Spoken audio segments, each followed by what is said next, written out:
Okay, take two. I had to stop. Someone yelled in the background a minute ago. Take two. Good morning, good afternoon, everybody. Shabbos. Pretty exciting parsha this week in Hebron. Some people in Hebron. Abi, Ernest Nest is in Hebron. Haslacha to you. Don't mention my name for obvious reasons. So this week's parsha, Akiva, Medrash brings down Akiva, who saw his students were falling asleep, kind of like some of you, mamash right now, a couple thousand years later. And the Medrash says that to wake people up in his shir, he mentions Esther was Zocha to be the queen or ruler of 127 nations from Sara, who lived 127 years old, and then goes on to the shir. And what's that? You have there's better jokes, there's better stories. Why did he mention this? What's the purpose of this? Why use this to wake people up? It's not that funny. I don't know if his intention was to be funny. Either way.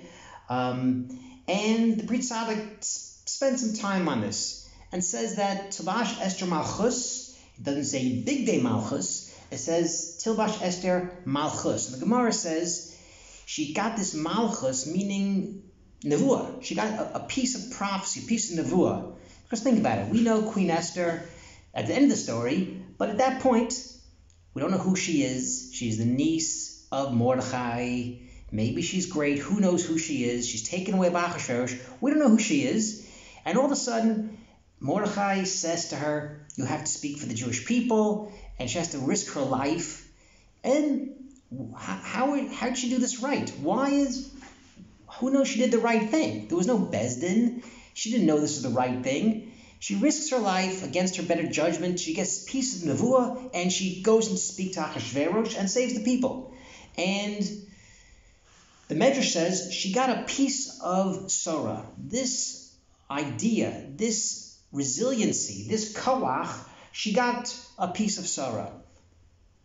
And Rabbi Akiva is trying to make the point, and the Brit Tzaddik says Rabbi Akiva's point is, you don't have to, just don't think that when you think of the stories of the Avos, they're great, they're special, I'm nothing, I'll never get to that level, it's totally beyond me, there's no reason to even try. Rabbi Akiva is telling the people, in the middle of a shir, listen, Moshe was Moshe, but we can achieve Chachma and Torah Sheba'al Peh, and even great things, which turns out to be sometimes greater than Moshe. We know that Rabbi Akiva went to levels in Torah Sheba'al Peh that Moshe couldn't even get to.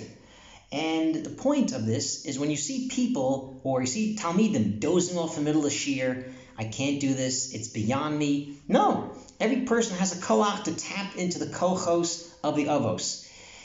Every generation, there's a Gemara that says every generation there's there's a medrash that every generation there's an Avram, Yitzchak, Yaakov, Shmuel.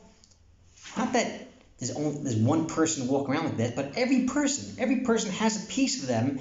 And the point is, we wish for the day that we could do something great, that we hope that we could do a special chesed for someone, we could turn away from an Aveira, tap into the koach of Yitzchak, Davin, the call of Yaakov, Anova, Malchus, all these great kochos that is really part of us. A couple days ago, I was watching on Netflix.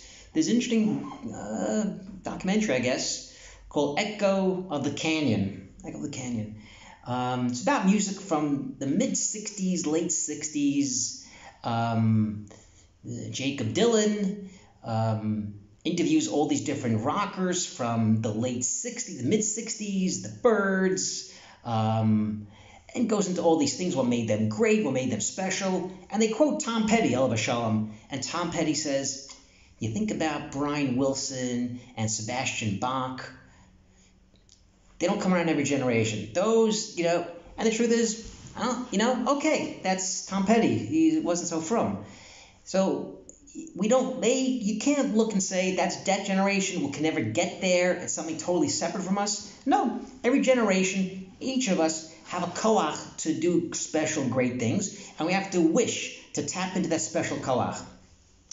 Towards the end of the parsha, the Brit Tzaddik talks about the Haftorah, that David was old, Zakein, and talks about the whole story with Adoniyahu. And the Pri Tzaddik talks about the Haftorah and goes through what's the chasron of Adoniyahu. And Adoniyahu, which he was a pretty big tzaddik, he was greater than Avshalom. They thought Avshalom would be the king. I guess he was for a certain time. Adoniyahu was great. David thought he was going to be the next king. He was supposed to be special. But one thing he says, Ani Emloch, I'm going to be the king. And this piece shows Lamafreya who a real person he was, Adoniyahu.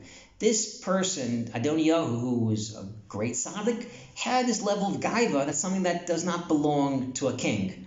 The Pri Tzaddik talks about being a kli kibul, being a base. And David HaMelech was the base of Malchus. What does that even mean? David HaMelech never one day in his life thought of himself so special, never thought of himself so great.